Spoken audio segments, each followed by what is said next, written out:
আরে এত জোরে দৌড়াচ্ছিস কেন? আস্তে যা বাবা। কত সুন্দর গাড়ি। এই ছেলে, চুরি করছিস নাকি? আরে না না ম্যাডাম, আমি তো গাড়ি দেখতেছিলাম, গাড়িটা খুব সুন্দর। চুরি করছিস নোংরা ছেলে, মিথ্যা বলে। আমি নোংরা? আপনার গাড়ি নোংরা। থু। আমার গাড়িতে থুতু বেড়েছিস? দাঁড়া আজকে। মা মা, কি রে রাজু, উনি তোর পেছনে দৌড়াচ্ছে কেন? উনি আমাকে চোর বলেছে। কি তোকে চোর বলেছে? দাঁড়া মজা দেখাচ্ছি। আমার ছেলেকে চোর বলেছিস? তুই আমাকে থাপ্পড় মেরেছিস। তোর এই থাপ্পড় তোকে উচিত শিক্ষা দিব। হ্যাঁ যা যা দেখে নিস। মা, তুমি ঠিক কাজ করেছো, আমাকে চোর বলেছে, মেরেছো, ঠিক করেছো।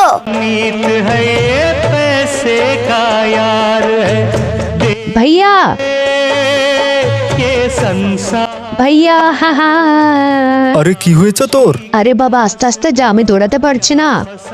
ভাইয়া ওই যে রাজু গাড়ি। মা মা, আমার মাকে ছেড়ে দাও। মা মা মা মা, আমার মাকে ছেড়ে দাও।